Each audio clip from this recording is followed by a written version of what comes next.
ప్రేమ మీ పరిశుద్ధమైన నామానికి ఉదయకాలం ముందు కృతజ్ఞతాస్తుతి స్తోత్రం నిండు మనసుతో చెల్లిస్తున్నాను ఆయన. ఏదైనా మేము సజీవులుగా ఉన్నామంటే అది మీ కృపయేని, మీ కృపను బట్టి మేము అతిశయిస్తున్నాం, మీ ప్రేమను బట్టి అతిశయిస్తున్నాం, మీ నడిపింపును బట్టి అతిశయిస్తున్నాం తండ్రి. నాన్న ఈ దినం కూడా బాప్తిస్మానికి సంబంధించినటువంటి శ్రేష్టమైన సంగతులు మేము నేర్చుకోవటానికి ఈ పాద సన్నిధికి చేరవచ్చి ఉంటుండగా తండ్రి, మీ రాజ్యంలో మిమ్మల్ని గురించి నేర్చుకుంటే ఎంత ప్రయోజనమో, నేర్చుకోకపోతే ఎంత ప్రమాదమో మాకు నేర్పిస్తూ వస్తున్నారు తండ్రి. మీకు స్తోత్రాలు చెల్లిస్తూ ఉంటున్నాం.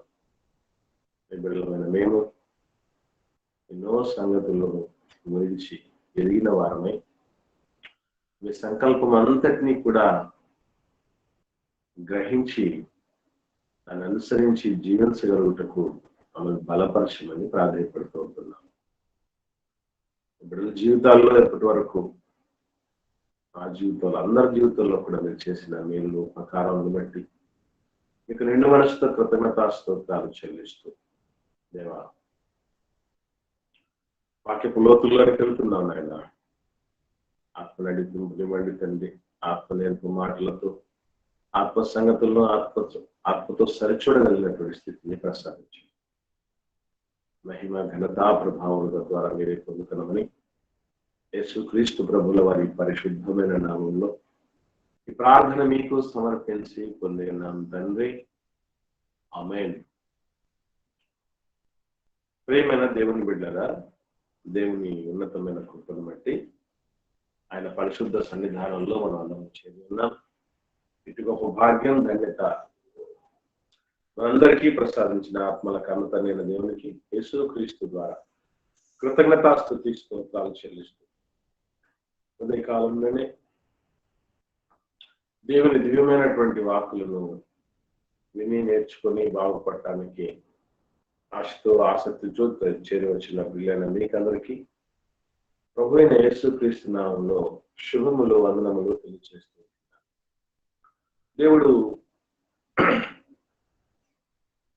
రెండు రకాలైనటువంటి రీతిగా దేవుడిని మనం అర్థం చేసుకోవాలని, ఆయన ఒక శక్తిగా, ఆయన ఒక వ్యక్తిగా కూడా ఎరగాలన్నటువంటి విషయాలు నిన్న కొద్దిగా మనం తెలుసుకోవటం జరిగింది. ఈ దినం మనం మరింత స్పష్టతలోనికి వెళ్ళటానికి మనం ప్రయత్నం చేద్దాం. పిల్లరా, దేవుడు శక్తిగా ఆయన్ని తెలుసుకోవటం మనకు చేతనైందా? మనం ఆయన్ను శక్తిగా ఎరిగిన వారమైనా, ఎరిగామా లేదా అని తెలుసుకోవడానికి సంబంధించి కొన్ని సూచనలు మనకు అర్థం కావాల్సినటువంటి ఆవశ్యకత ఉంది. వెంటో 1 by 1 నేర్చుకునే ప్రయత్నం మనం చేద్దాం. దేవుడు ఇతరులతో, అంటే ప్రాముఖ్యంగా అబ్రహాము, ఇస్సాకు, యాకోబులతో కూడా మాట్లాడేటప్పుడు ఒక అద్భుతమైన మాటను చెప్తాడు. ఆది కాలంలో మనం ధ్యానం చేసేటప్పుడు కూడా 17వ అధ్యాయము ప్రారంభం నుంచి ఆయన తన గురించి మాట్లాడుతూ చెప్పుకున్నటువంటి మాట మనం ప్రాముఖ్యంగా ఈ సమయంలో ఆలోచన చేయాల్సినటువంటి ఆవశ్యకత ఉంది.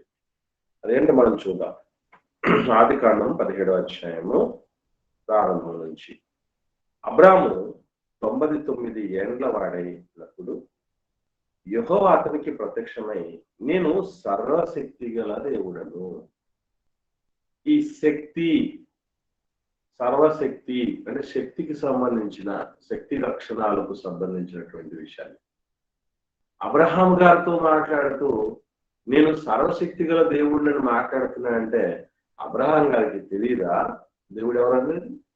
దేవుడు ఏమిటి అనేది దేవుడు అబ్రహాం గారికి తెలియదా అంటే నిజముగా కొన్ని సందర్భాల్లో తెలిసినప్పటికీ భక్తులకు సైతం మరపు సహజం మనిషికి. కాబట్టి మరచిపోయే మనిషికి మరీ జ్ఞాపకం చేసేటటువంటి స్థితిలో దేవుడు ఎప్పుడు ఉంటాడు.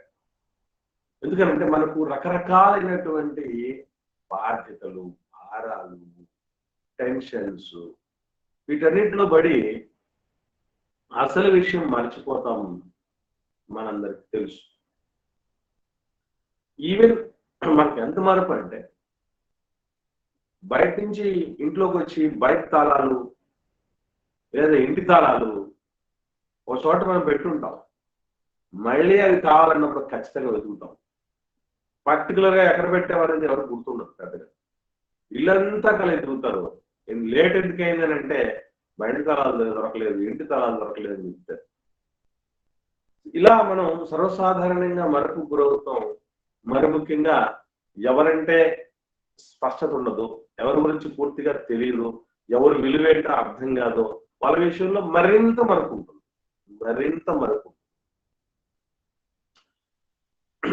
బేసిక్ గా మనకు దేవుడి గురించి పెద్దగా పట్టింపులు ఉండవు గనక ఖచ్చితంగా ఆయన గురించినటువంటి మరిపే ఉంటుంది.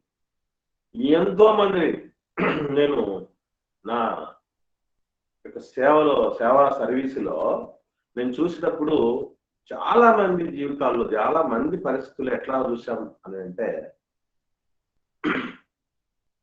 నా బైబిల్ మాకు గుర్తుండట్లేదు, బైబిల్ చదువుతుంటే అర్థం కావట్లేదు, ప్రార్థన చేస్తున్నప్పుడు ప్రార్థనలో నేను నిద్రపోతున్నాను.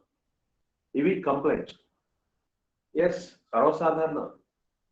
దేవుడు సర్వశక్తిమంతుడను అని మన పితరుడైనటువంటి ఎన్నో క్వాలిఫికేషన్స్, ఎన్నో క్వాలిటీస్ ఉన్నటువంటి అబ్రహాం గారితోనే దేవుడు మాట్లాడుతూ నేను సర్వశక్తిమంతుడని చెప్తూ, అవును సర్వశక్తిమంతుడైతే ఏం చేయాలి, ఎలా వ్యవహరించాలి అనే విషయాన్ని కూడా ఆయన చెప్పాడు.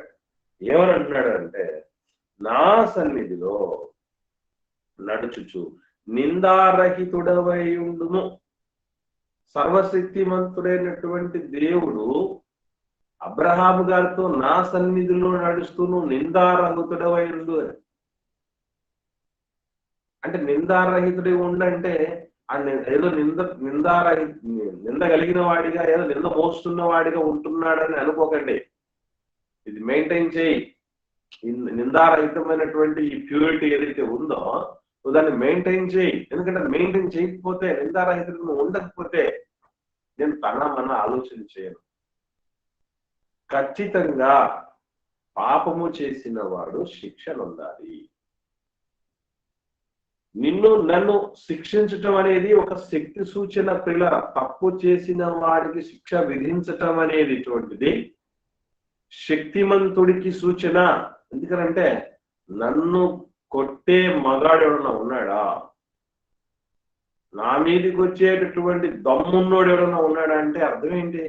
రోజు ఒకరిని కొట్టాలంటే, ఒకరిని శిక్షించాలంటే, వాడి చర్యలను ఆపాలంటే వాడు ఎవడో మంచి బలవంతుడే ఉంటాడు. అటువంటి బలవంతుని సైతం ఆపగలిగిన శక్తి సర్వశక్తిమంతుడైన దేవుడికో. ఎవడ్రా మనల్ని ఆపేది అని ఎవడు మాట్లాడినా కూడా ఎవడినైనా ఆపగలిగిన శక్తి, ఎవడినైనా చంపగలిగిన శక్తి, ఎవడినైనా పాతాళానికి పంపగలిగిన శక్తి ఒక్క దేవుడికి ఉంది. ఇక ఈ ప్రపంచంలో ఎవ్వడు వీని బాగులేడు, అయిపోయింది సంగతి. ఇక సమాధే, ఇక మిగిలింది వాడి యొక్క సావే అన్నటువంటి పరిస్థితుల్లో ఎవరి గురించి అనుకుంటామో అటువంటి వాళ్ళని కూడా కాపాడగలిగిన శక్తిమంతుడు. ఇంకా చెప్పాలంటే ఎండిన ఎముకలకు సైతము జీవమునిచ్చి నిలపగలిగినటువంటి శక్తివంతుడు దేవుడు. అంటే దేవుడు శక్తివంతుడు అన్నటువంటి విషయం ఈరోజు నీవు నేను ఎరగగలిగితే ఎట్లా ఉంటాము అన్న విషయాన్ని జాగ్రత్తగా ఆలోచన చేయాలి. నన్ను నమ్మిన దేవుడు సర్వశక్తిమంతుడు కనుక నాకు దేని విషయంలో భయపడాల్సిన పని లేదు, దిగులు పడాల్సిన పని లేదు, చింతపడాల్సిన పని లేదు.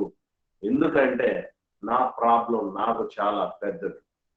నా ప్రాబ్లం ఈ ప్రపంచం సాల్వ్ చేయలేని కావచ్చు, కానీ నా ప్రాబ్లం నా దేవుడికి పెద్దది కాదు. నా ప్రాబ్లం అసలు దేవుడి దగ్గర ప్రాబ్లమే కాదు అన్న విషయం అర్థం చేసుకోవాలి. ఐగుప్తు బానిసత్వం నుంచి విడిపించటం అనేది ఎవరి తరం అయ్యేది కాదు. అది ఇనుప కొలిమి. ఇనుప కొలిమిలో పడినటువంటి వస్తువు కరిగిపోవలసిందే, నామరూపాలు లేకుండా పోవలసిందే. కానీ అటువంటి ఇనుప కొలిమి లాంటి రథములు, రౌతులు, గుర్రాలు, ఆయుధ సంపత్తి, సైనిక బలం ఎంత కలిగినటువంటి క్రూరుల చేతుల్లో నుంచి కూడా విడిపించగలిగినటువంటి శక్తిమంతుడు ఒక్క దేవుడు మాత్రమే. అందుకే 400 సంవత్సరాలు మగ్గిపోయిన తర్వాత ఇశ్రాయేలు సమాజం దేవుడికి, సర్వశక్తిమంతుడైన ఆయనకి మొరపెట్టి, అయ్యా ఇది మా వల్ల జరిగేది కాదు నాయన, నువ్వు ఉన్నావు కదా మా ఆశ్రయదుర్గం, కాబట్టి మమ్మల్ని విమోచించు నా తండ్రి, మమ్మల్ని కాపాడవయ్యా, మమ్మల్ని విడిపించిన ఆయన ఈ కబద్ధ హస్తాలు పెంచని వాళ్ళు మొరపెడితే దేవుడు వాళ్ళని విడిపించడం అనేది జరిగింది. ఫరో నుంచి విడిపించడం ఎవరికి సాధ్యం? సాతాను నుంచి, సాతాను కట్టినటువంటి, అపవాది కట్టిన కట్ల నుంచి విడిపించడం అనేది ఎవరికి సాధ్యం? ఈరోజు నీకు నాకు ఉన్నటువంటి ప్రాబ్లమ్స్ నుంచి విడిపించడం ఎవరికి సాధ్యం? అసలు ఈ ప్రపంచంలో ఎవరు సాల్వ్ చేయలేరు అనుకున్నటువంటి దాన్ని కూడా సునాయాసంగా సాల్వ్ చేయగలిగిన సమర్థులు ఒక దేవుడు మాత్రమే. అయితే ఆయనని అలాగే నమ్మగలగాలి, సర్వశక్తివంతుడిగానే నమ్మగలగాలి. దేవుడు ఏం చేయగలడు అని అనుకోకండి, ఏవైనా చేయలేదు. ఆయనకు రానిదంటూ, ఆయన చెయ్యలేనిదంటూ ఏమి ఉండదు. కానీ మన జీవితాల్లో ఆయన అద్భుతాలు మనం ఎందుకు చూడలేకపోతున్నాము? ఆయన నడిపింపును మనం ఎందుకు అనుభవించలేకపోతున్నానంటే ఒకటే మాట గుర్తుపెట్టుకోండి. దేవుడు మాట అంటాడు, రక్షింపనేరక ఉండునట్లు యెహోవా హస్తము కురచ కాలేదు. మరి అంత కురచ కానటువంటి హస్తము ఆయనకు ఉంటే మరి ఎందుకు మనల్ని అందరినీ రక్షించుకోవడం లేదు? మనకు ఎన్నో రకాలైనటువంటి ఇరుకులు, ఇబ్బందులు, ప్రతికూలతలు ఉన్నాయి కదా, ఎందుకు మరి అవి సాధ్యం కావట్లేదు? మాట చూద్దాం. మనం యెషయా గ్రంథం 59వ అధ్యాయం ప్రారంభం వచ్చింది. యెషయా గ్రంథము 59వ అధ్యాయం ప్రారంభం వచ్చిన నుండి చూడగలిగితే, రక్షింపనేరక ఉండునట్లు యెహోవా హస్తము కురచ కాలేదు, విననేరక ఉండునట్లు ఆయన చెవులు మందము కాలేదు. అయినా ఎందుకు మనల్ని మన సంకటాల్లో, మన కష్టాల్లో, మన ఇబ్బందుల్లో, మన ఇరుకుల్లో, మన సమస్యల్లో ఆయన వదిలేయాల్సి వచ్చింది అని అంటే అక్కడ చెప్తున్నాడు గ్రంథకర్త. ఏమని అంటే, కింది చదువుదాం మనం. మీ దోషములు మీకును మీ దేవునికి అడ్డముగా వచ్చెను, మీ పాపములు ఆయన ముఖమును మీకు మరుగుపరచింది గనుక ఆయన ఆలకింపకున్నాడు. మీ చేతులు రక్తము చేత, మీ వేళ్లు దోషము చేత అపవిత్రపరచబడి ఉన్నవి, మీ పెదవులు అబద్ధములాడుచున్నవి, మీ నాలుక కీడును బట్టి మాట్లాడుచున్నది. కాబట్టి నేను ఎవ్వరికి సమీపంగా ఉంటాను అని మాట్లాడుతున్నాడంటే ఆయన ఇదిగో కీడును బట్టి మాట్లాడేవాళ్ళు కాదు, అబద్ధాలు మాట్లాడేటటువంటి వాళ్ళు కాదు, కీడు చేయటం త్వరపడే పాదాలు కలిగినటువంటి వాళ్ళు కాదు, అపవిత్రతతో నిండినటువంటి చేతులు కలిగినటువంటి వాళ్ళు కాదు. అట్లాంటి పనులు మేమేం చేయలేదే అనుకోకండి. మీకు విషయం చెప్పాలి. అపవిత్రమైన చేతులే అంటే అర్థం ఏంటంటే, చేసిన కష్టానికి తగినటువంటి ఫలితం కంటే ఎక్కువ తీసుకుంటారు. ఒక మాటలో చెప్పాలంటే దీన్ని ఎట్లా చెప్పచ్చు, నువ్వు పని చేసే చోట యజమానుడు చూస్తే, పని ఇచ్చిన వాడు చూస్తే ఒక రకంగా పనిచేసి, పని ఇచ్చేవాడు వాడు పక్కకు పోతే అందరితో పాటు పిచ్చాపాటిగా మారావంటే అతను ఇచ్చేటటువంటి ఆ కూలి కాదు, అది లంచం, అది అన్యాయపు రాబడి, అన్యాయపు సంపాదన. వీలైతే ఇచ్చిన దానికంటే ఎక్కువ పని చేయాలి.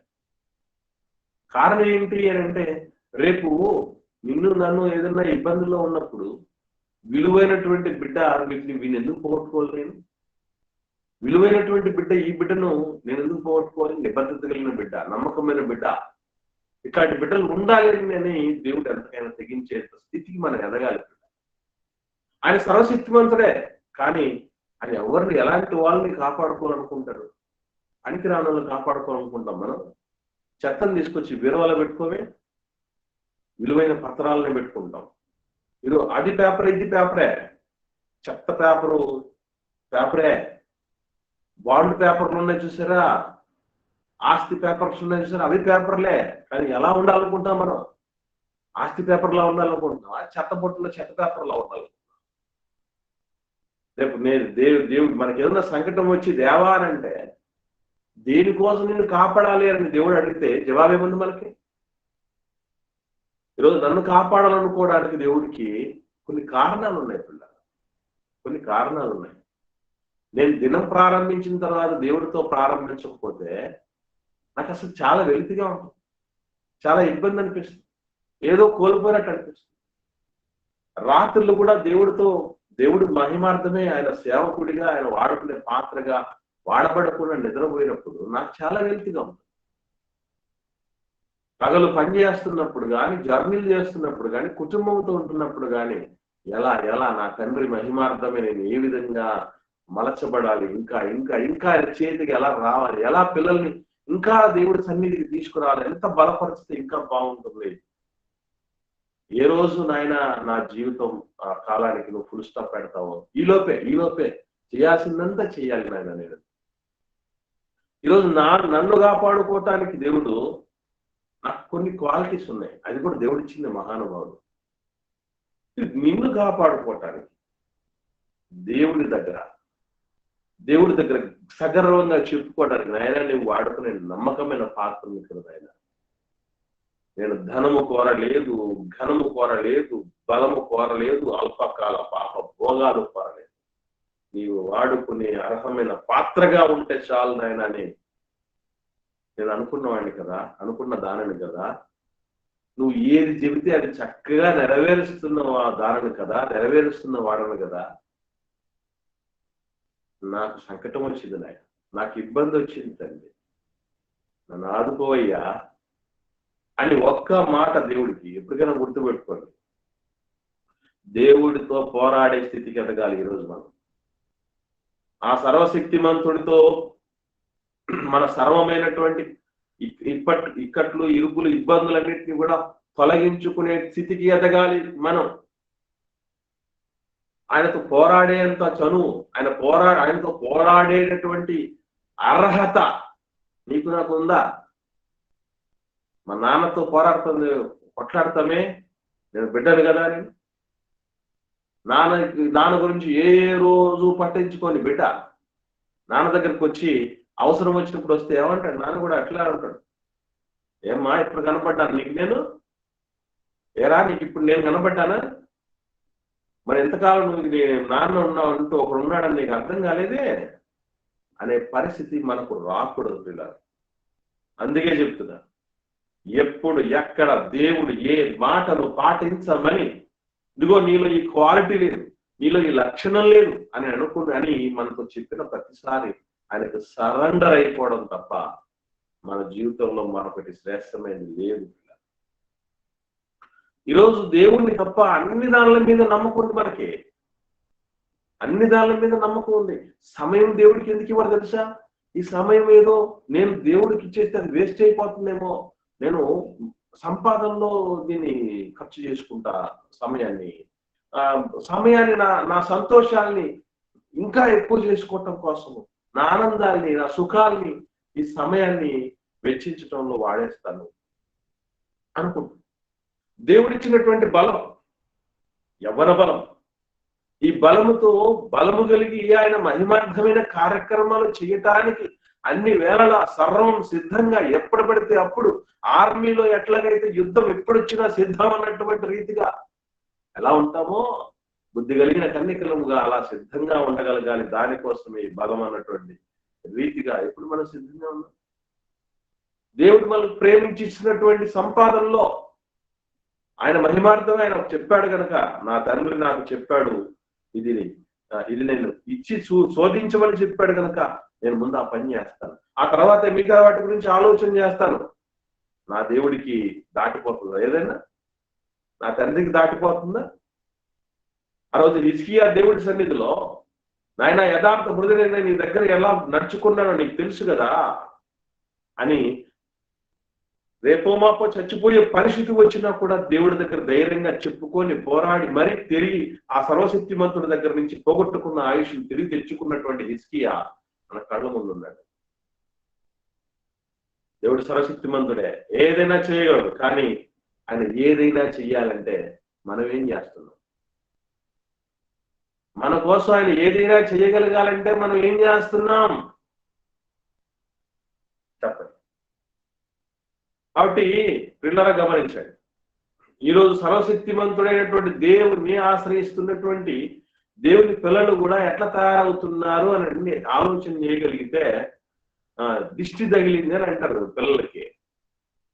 అంటే దిష్టి తీస్తే ఆ దిష్టి అంతా పోతుంది అని. అంటే దిష్టి చేసే పని కూడా నువ్వు నేను నమ్ముకున్న దేవుడు చేయడా? ఇప్పటికీ తాయెత్తులు కట్టించుకునేవాళ్ళు, ఏమండి, తాయెత్తులు కట్టించుకునేటువంటి వాళ్ళు క్రైస్తవులు ఉన్నారు, ముహూర్తాలు చూసే వాళ్ళు ఉన్నారు. అంటే అర్థం ఏంటి? ఆ ముహూర్తం చేసే పని కూడా దేవుడు చేయలేడు అనమాట. ఆ తాయెత్తు చేసేటువంటి పని, ఆ దారం చేసే పని కూడా దేవుడు చేయలేడు అనమాట. అంత అసక్తుడిగా చేస్తుంది. అంటే దేవుని ఎరుగుదమని చెప్పుకుందరు కానీ వాళ్ళ అసహ్యులు, అవిధేయులు. ఈరోజు దారాల మీద ఆధారపడినటువంటి వాడు డబ్బు దాచుకుని, అంటే దేవుడి మహిమార్థమే కూడా దేవుడి సేవకు కూడా ఇవ్వకుండా డబ్బు దాచుకునేటువంటి పరిస్థితులు ఈరోజు ఉన్నామంటే ఏమర్థమైంది మనకి? ఓ, ధనమే శక్తి కలిగినది, ధనమే కాపాడగలిగినది, అది ఆయనకిస్తే మనకో. అననీయ సప్పిరాలు అప్పుడు చచ్చిపోయారు అనుకుంటున్నారేమో, ఇంకా ఉన్నారు. అననీయ సప్పిరాలు ఇంకా బతికే ఉన్నారు. వీళ్ళకి ఎప్పుడు ఇన్సెక్యూరిటీ భావన ఎట్లా ఉంటదంటే, నాకు ఉంటే కదా రేపు ఏదైనా ఇరుకు ఇబ్బందికు, అంటే ఏ ఇరుకు వచ్చినా ఇబ్బంది వచ్చినా డబ్బు ఆదుకుంటది. కానీ దేవుడు ఏం చేస్తాడండి? బంగారం ఆదుకుంటుంది కాబట్టి బంగారం పోగు చేయి, డబ్బు పోగు చేయి. రేపు బలగం ఉంటుంది, బంధువులు మిత్రులు ఉంటారు, వాళ్ళని కాపాడుకుందాం. అంటే ఇవన్నీ నేను పూర్తిగా తప్పుపట్టట్లేదు పిల్లరా, వాటి మీద పూర్తిగా ఆధారపడకండి. అవి అవసరమే, అవసరం ఎంత మేరకు అవసరమో అది చూడాలి. అంతే తప్ప అనవసరమైనటువంటి స్థితిలో నెత్తినెక్కించుకోకూడదు లేని. అలాంటి పనికిరాని పనులు చేసి ఉన్న సమయాన్ని దుర్వినియోగపరచుకొని దేవుడి శక్తిని ఆశ్రయించక ఈ ప్రపంచంలో ఎంతవరకు మనకు పరిష్కారం అండి? మన కరోనా వచ్చింది, ప్రపంచాన్ని ఒక కుదిపేసింది. ఎవరు కాపాడగలిగారు మనల్ని? ఈ వ్యాక్సిన్ కాపాడింది అనుకుంటున్నామా? లేకపోతే ఈ శానిటైజరు, సోషల్ డిస్టెన్స్, మాస్క్ కాపాడిందేమో అనుకుంటారేమో? వ్యాక్సిన్లు ఇన్ని కాదు కాపాడేది. కాపాడగలిగినటువంటి సర్వశక్తి మంత్రులు ఇవన్నీ ఉన్నినా కూడా, ఇన్ని జాగ్రత్తలు తీసుకున్నా కూడా పోయిన వాళ్ళు ఉన్నారు. ఒక అనాథ శవములాగా పాతి పెట్టబడిన వాళ్ళు ఉన్నారు. గుర్తుంచుకోండి పిల్లరా. ఈరోజు పిచ్చి పిచ్చి పనులన్నీ చేస్తూ ఉంటారు. ఎవడో ఏదో మనం చూస్తే ఆ దిశ అవుతుందట, దాంతో మనకు డ్యామేజ్ అవుతుందట. ఎవడో చూస్తే డ్యామేజ్ అయ్యే పరిస్థితుల్లో ఉంటే దేవుడి కాపుదల సంగతి ఏమవుతుంది మనకి? ఎప్పటికీ భయం, ఎవడేమంటాడో, ఏమన్నా చేస్తాడేమో.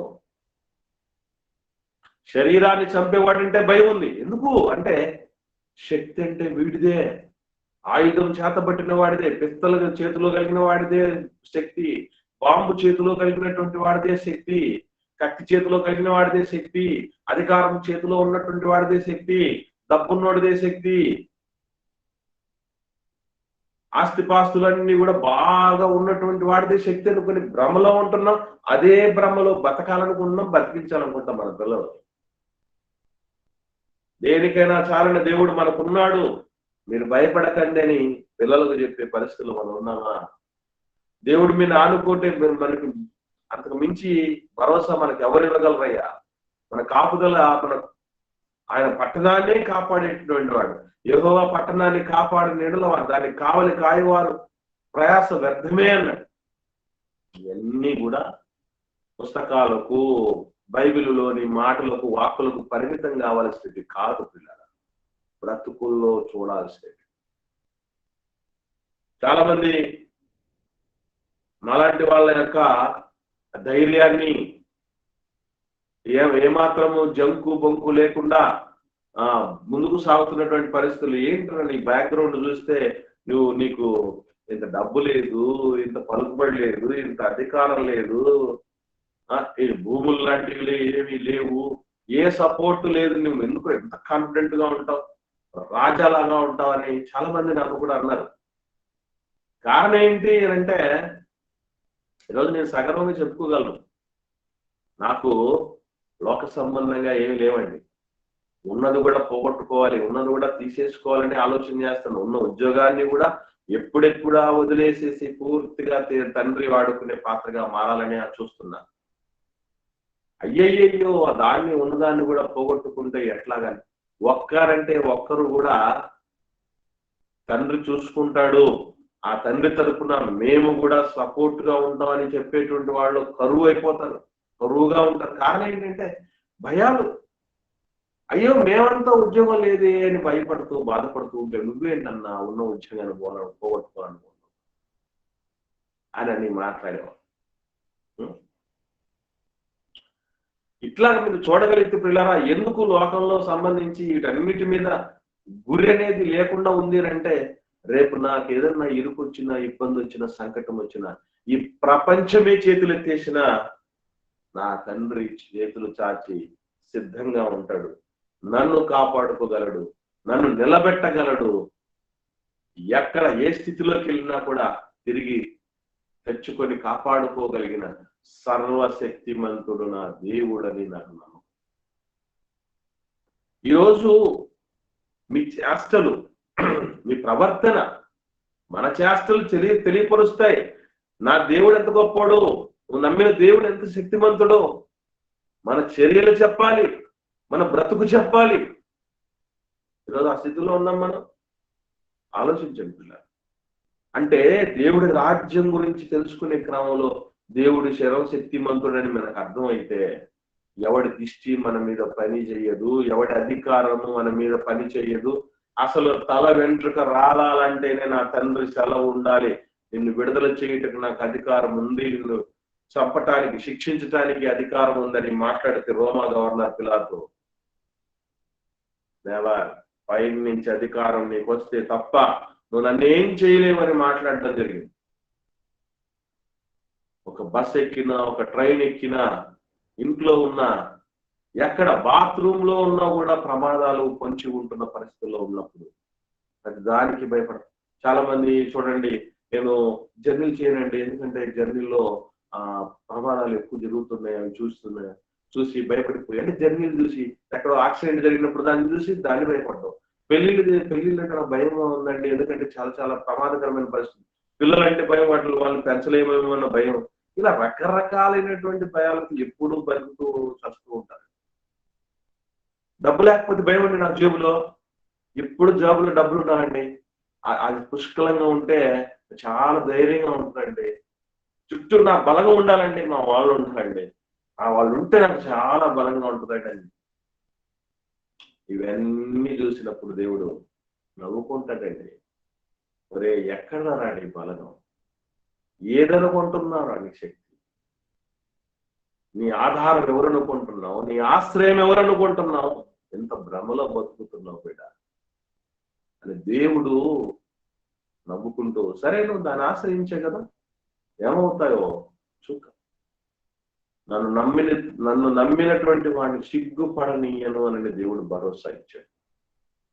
కాబట్టి ఆ సర్వశక్తిమంతుని ఆనుకొని జీవించేటువంటి పరిస్థితి మనకు ఉండాల్సింది తప్ప, ఈరోజు ఈ డబ్బులో, ఈ బలగాలో, ఈ మనుషులో, ఈ తాయెత్తులో, ఈ ముహూర్తాలో ఏమంటే ఈ శాంతి చేయాలని చెప్పేటువంటి పరిస్థితులు, ఈ దిష్టి తీయడాలో ఇవన్నీ ఏం పెద్ద పని చేయవు పిల్లలు, గుర్తుపెట్టుకో. ఇవన్నీ ఆ సర్వశక్తిమంతుడికి కిందే గుర్తుపెట్టుకో. కాబట్టి దేవుని మీద భారం వేసేటటువంటి ప్రజలు ఆయన సర్వశక్తిమంతుడని నమ్మిన వాళ్ళు. కాస్త వ్యాపారం జరగకపోతే భయం, ఏదైనా జ్వరము పులకరం వస్తే భయం కదా. పిల్లలకు సరిగా మార్కులు తక్కువ, అప్పుడు ఎప్పుడో ఒకసారి మార్కులు తక్కువ వస్తే భయం, పిల్లలకు ఉద్యోగాలు రాకపోతే భయం, పిల్లలకు పెళ్లిళ్ళు జరగకపోతే భయం, సొంత ఇల్లు లేకపోతే భయం, ఇంకా బంగారం లేకపోతే భయం, బ్యాంక్ బ్యాలెన్స్ లేకపోతే భయం. ఎన్ని భయాల మధ్య పొందుతున్నామండి మనం. కారణం ఏంటి? సర్వశక్తిమంతుని ఆశ్రయించని జీవితాలు ఇలా బిక్కుమంటూ బతికి చావాల్సిందే బతికినంత కాలం. అదేమవుద్దో ఇదేమవుద్దో అప్పుడేం జరుగుతుందో ఇప్పుడేం జరుగుతుందో ఏంటి జీవితాలు? ఇప్పుడు మారవ మనం? నా తండ్రి చూసుకుంటాడు, ఆయనకు మించింది, ఆయనకు చేయి దాటిపోయేది ఏముంది? నాలో ఉండాల్సిన క్వాలిటీస్ నేను జాగ్రత్తగా కాపాడుకుంటాను. ఇది ఉండాలి మనకి. ఆడకూతుర్లు ఇద్దరిని దేవుడిచ్చాడు నాకు. ఏ రోజు ఆడకూతుల గురించి కూడా నేను అంత టెన్షన్ పడలేదు, పడను కూడా భవిష్యత్తులో కూడా. కారణం ఏంటి అంటే నాకు అవసరమని ఇవ్వలేదు, ఆయనకు అవసరమని ఇచ్చాడు. సో వాళ్ళని ఎలా పెంచాలో అది వరకే నేను చేయాల్సిన పని. ఇక ఏం సమకూర్చాలి, ఏం సంగతి అంటే ఆ డబ్బులో దశకాన్ని చూసి వచ్చేవాడు ఏమాత్రం చూసుకుంటాడు ఆ పిల్లల్ని? ఓ మా మామయ్యకి ఉద్యోగం ఉందిలే, బాగా పొట్ట చెప్తాడు అని అనుకుని వచ్చేవాడు ఏం చూసుకుంటాడండి పిల్లల్ని? మనం ఉన్న ఉద్యోగాన్ని పోగొట్టుకున్నాం అనుకోండి, అప్పుడు ఏం సంగతి? అంతా ఆయన చూసుకుంటాడు అన్నటువంటి భరోసా నమ్మకంతో ముందుకు సాగితే పిల్లరా, ఆయన నమ్మదగిన దేవుడు. ఆపద సమయాలలో ఆదుకునేటటువంటి దేవుడు తప్ప సంకటాల్లో వదిలేసి వచ్చే దేవుడు కాదు ఆయన. అంత తెలిసి ఆయన దగ్గరికి రాగలగాలి పిల్లలు. అది దేవుడి రాజ్యంలో భాగంగా దేవుడు సర్వశక్తిమంతుడు అని నమ్మటం అంటే ఎక్కడ ఆగుతున్నామో ఆలోచన చేయండి. ఆయన సర్వశక్తిమంతుడు కాదని మన చర్యలు నిరూపిస్తున్నాయేమో ఒకసారి ఆత్మ పరిశీలన చేసుకోండి. ఇది దేవుడు సర్వశక్తిమంతుడు అనేటువంటి పరిస్థితి. ఎవరికైనా ఏమైనా సందేహాలంటే ఈ పాయింట్ వరకు దయచేసి అడగండి.